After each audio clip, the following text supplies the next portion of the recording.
Good Morning Business. Le débat. Avec Nicolas Dose et Jean-Marc Daniel. On va parler, pour une fois, pas d'inflation, mais déflation. Ça commence en Chine, moins 0,2. Peut-être ça va gagner le reste du monde. Et comme évidemment, ça fait quand même des mois qu'il nous le dit, on donne la parole à Jean-Marc Daniel. On y va, mais aussi. S'il n'y a pas eu d'inflation. Micro.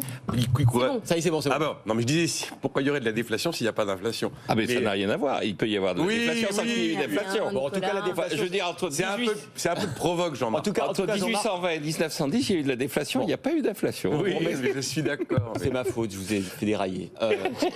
La déflation, c'est maintenant. La déflation, c'est maintenant. C'est-à-dire que vous regardez les débats qu'il pouvait y avoir sur ce plateau en 2019. La grande question, c'était pourquoi on est en déflation, pourquoi les banques centrales n'arrivent pas à nous donner un taux d'inflation de 2% qui, soi-disant, non pas un plafond, mais un objectif qu'elles doivent avoir. Et on n'arrivait pas. On n'arrivait pas, tout ça. D'ailleurs, quand vous regardez sur les 20 dernières années, donc depuis que la BCE est là, elle a sorti un communiqué récemment en disant que le taux moyen d'inflation depuis qu'elle existe, y compris avec la période que nous venons de vivre, était de 1,5-1,6%. Donc on est en dessous des 2%. C'est-à-dire qu'au niveau mondial, il y a une tendance historique qui est liée au fait que la mondialisation, davantage de concurrence dans un certain nombre de secteurs, fait que les prix ont tendance à baisser. Je rappelle quand même qu'au niveau mondial, en ce moment, c'est le dernier rapport de l'OIT, le salaire mondial baisse. Parce que vous faites rentrer sur le marché du travail des ouvriers indiens qui se substituent progressivement aux ouvriers chinois. Et donc, le coût du travail mondial baisse, avec comme conséquence qu'effectivement, ça fait pression sur les prix. Alors, par rapport à ça, je pense que...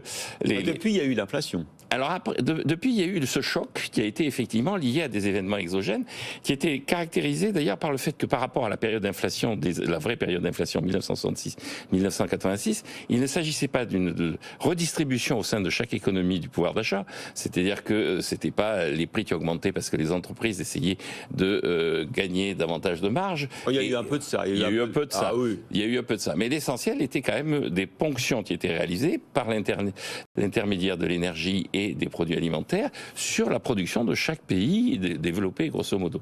Et donc vous aviez non pas une inflation comme dans les années 70 où c'était pas un combat pour la répartition du revenu, mais c'était une ponction réalisée sur le revenu liée à des événements extérieurs, exogènes et extrêmement, je dirais, rares normalement. C'est-à-dire la guerre, même si hélas c'est assez fréquent, mais la guerre n'a jamais eu, les guerres précédentes n'avaient pas eu l'ampleur qu'avait eu sur le marché énergétique, celle entre la Russie et l'Ukraine, et le blocage de la Chine par le confinement, notamment le blocage d'une partie des bateaux dans le port de Shanghai, était quelque chose qui était assez exceptionnel.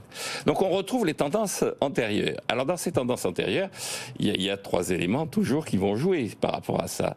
Le premier élément, je l'ai dit, c'est les coûts et notamment les salaires qui baissent. Le deuxième, on est un peu dans un mouvement de démondialisation, donc ça pourrait être moins fort qu'avant. Oui, c'est pas forcément la démondialisation, parce que, encore une fois, l'Inde se substitue à la Chine, ça ne veut pas dire qu'on a un nouvel partenaire, au contraire même.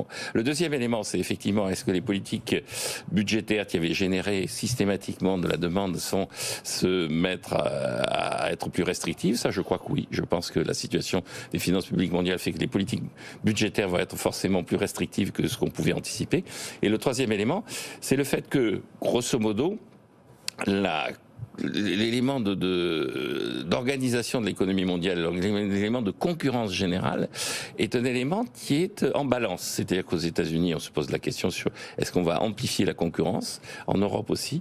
Et donc le véritable enjeu, le véritable clé du problème, c'est quel va être le statut qu'on va donner à une relance de la concurrence, parce que plus de concurrance, ça fait baisser les prix. Et ça fait baisser les prix. Mais c'est grave la déflation, c'est plus grave que l'inflation, non?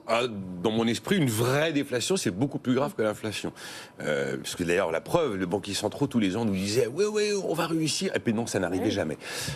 Après, on n'a pas vécu une déflation, si vous voulez, qui était mortifère pour l'économie, mais c'était effectivement une situation plutôt déflationniste. J'ai un petit peu de mal quand même à généraliser le cas chinois. Le cas chinois, c'est une bulle immobilière monstrueuse qui est en train de dévorer l'épargne.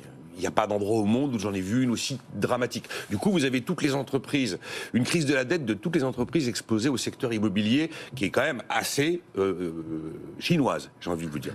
Après, il y a une chute incroyable, il y a une surproduction incroyable de viande de porc.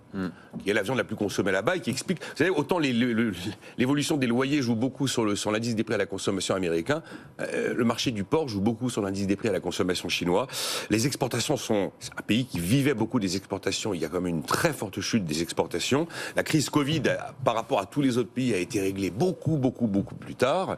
Et puis on a un chômage des jeunes qui atteint un niveau record et qui dépasse 20%. Il y a des éléments chinois que je n'arrive pas à dupliquer dans l'ensemble des autres économies. Maintenant, quand je regarde ce qui se passe chez nous en Europe et en France, c'est vrai qu'on a quand même, il y a des signes de fatigue de l'inflation.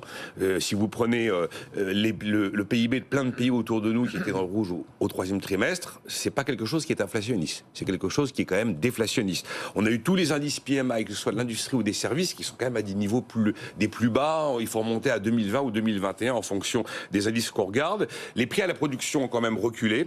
On a eu l'indice de l'INSEE sur les perspectives d'achat des ménages. C'est quelque chose qui baisse également. Je ne vous parle pas des défaillances d'entreprises. Vous avez vu comme moi qu'on est en train de retrouver des niveaux normaux, on va dire. Et puis les courbes de chômage s'inversent. On a là le chiffre de l'emploi des cadres. Bon. Donc évidemment, vous avez que des éléments qui ne sont absolument pas inflationnistes, que des éléments qui nous conduisent plutôt vers de la désinflation. De là à parler de déflation, j'irai pas jusque là. Parce qu'il y a quand même des prix qui ont atteint des niveaux qu'ils ne retrouveront pas, ils ne reviendront pas au niveau antérieur. Merci à tous les deux. Je voudrais juste dire une chose. Tout ce que met en avant Nicolas, c'est des éléments conjoncturels. À mon avis, ça n'a pas véritablement de sens dans le dossier tel qu'on le traite. Ce qui est important, c'est la tendance. Juste une petite chose comme oui, protectionnisme versus concurrence. Non, ce qui est important, c'est les tendances internes à l'économie chinoise, la fin de l'effet Balassa-Samuelson et tout ça. Ça n'a rien à voir avec le porc. Ce qui veut dire que concrètement, il y a vraiment des tensions vers la déflation en Chine. Et la deuxième remarque que je ferai, c'est que la croissance de l'économie mondiale au 19e siècle s'est faite grâce à la déflation. Donc, il ne faut pas considérer que c'est systématiquement mauvais d'avoir de la déflation. Jean-Marc, vous êtes prêt pour 8h15, votre duel face à Arnaud Montebourg? Oui, absolument. Vous êtes préparé comme un oui, athlète absolument. de haut Vous avez niveau. vu, hein, je suis prêt à dire. Jean-Marc, tout ça est idiot. Il va être Donc, impitoyable, Arnaud Montebourg, avec vous. Je sais, mais j'espère, à hauteur. On de la On espère réponse. aussi.